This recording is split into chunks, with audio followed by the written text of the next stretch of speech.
Good news sa mga naghanap ng affordable na house and lot with carport at balcony. Ayan, meron tayo dito sa Citadela Townhomes. Located po ito sa Pulong Buhangin, Santa Maria, Bulacan. So, ito po ay bagong project ng Borland Development Corporation. So, ito po yung sample model unit. Ayan, ito ay 2-story townhouse na provision for 3 bedrooms. Meron din po itong 1 toilet and bath and then service area. So, available po ito through Pag-ibig at in-house financing. Kung wala po kayong Pag-ibig, wag po kayong mag-worry kasi pwede nating i-apply through in-house. So, meron po kami mga freebies ngayon. Ayan, sagot na po namin yung miracle installation nyo.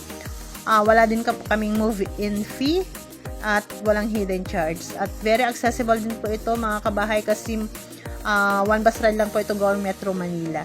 And then, malapit lang din po sa lahat. Sa mga gusto po magkabahay dyan, ayan, gustong magkaroon ng sariling bahay, ayan, mag-message lang po kayo sa akin para ma-assist ko po kayo. Thank you for watching.